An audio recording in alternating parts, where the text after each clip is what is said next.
L'ancien exchange Mt. Gox transfère près de 2,5 milliards de dollars de Bitcoin, BTC, vers un nouveau wallet. Alors qu'il s'efforce à rembourser ses créanciers, l'ancien exchange Mt.Gox continue d'initier des transferts de crypto-monnaies vers des portefeuilles aux adresses inconnues. Ces mouvements se sont d'ailleurs produits juste après que le Bitcoin, BTC, ait franchi la barre symbolique des 100 000 dollars.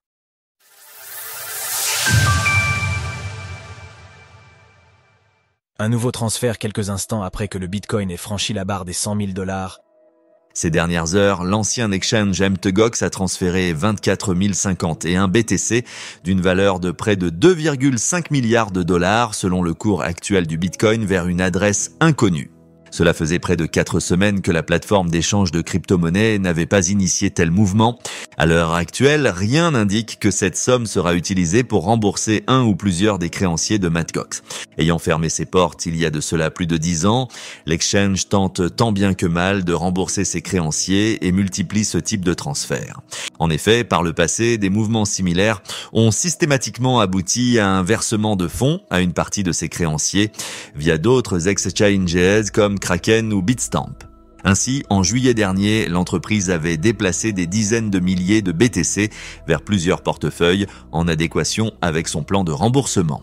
De la même manière, le 4 novembre, plus de 32 000 BTC d'une valeur de 2,2 milliards de dollars au moment des faits et de 3,3 milliards de dollars actuellement avaient été déplacés. Pour ce dernier transfert, le timing semble particulièrement millimétré.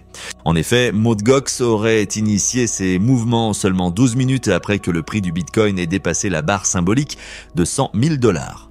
À l'heure où nous écrivions ces lignes, le BTC se négocie à plus de 102 000 dollars. Mt.Gox se laisse encore une dizaine de mois pour rembourser ses derniers créanciers. Selon un rapport de l'ancien exchange, de nombreux créanciers n'ont toujours pas reçu leur remboursement parce qu'ils n'ont pas effectué les procédures nécessaires pour recevoir les remboursements. Afin de se donner plus de temps pour rembourser toutes les personnes et entités lésées par sa faillite et permettre à tous les créanciers d'entreprendre les démarches pour être indemnisés, Mt. Gox a décidé de reporter sa date limite de remboursement du 30 et 1 octobre 2024 au 30 et 1 octobre 2025. Fondée en 2010, Mt. Gox était l'une des plus grosses plateformes d'échange de Bitcoin existantes. À son apogée début 2014, le site émettait jusqu'à 70% des transactions en Bitcoin réalisées dans le monde et était dirigé par le français Marc Karpelles. Consultez notre sélection des meilleurs portefeuilles pour sécuriser vos crypto-monnaies.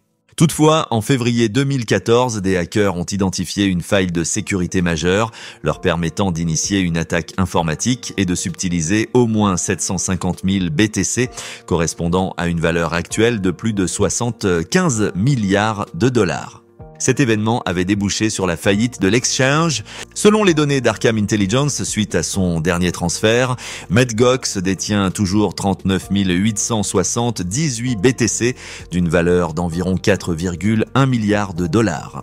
Retrouvez toutes les actualités crypto sur le site cryptost.fr.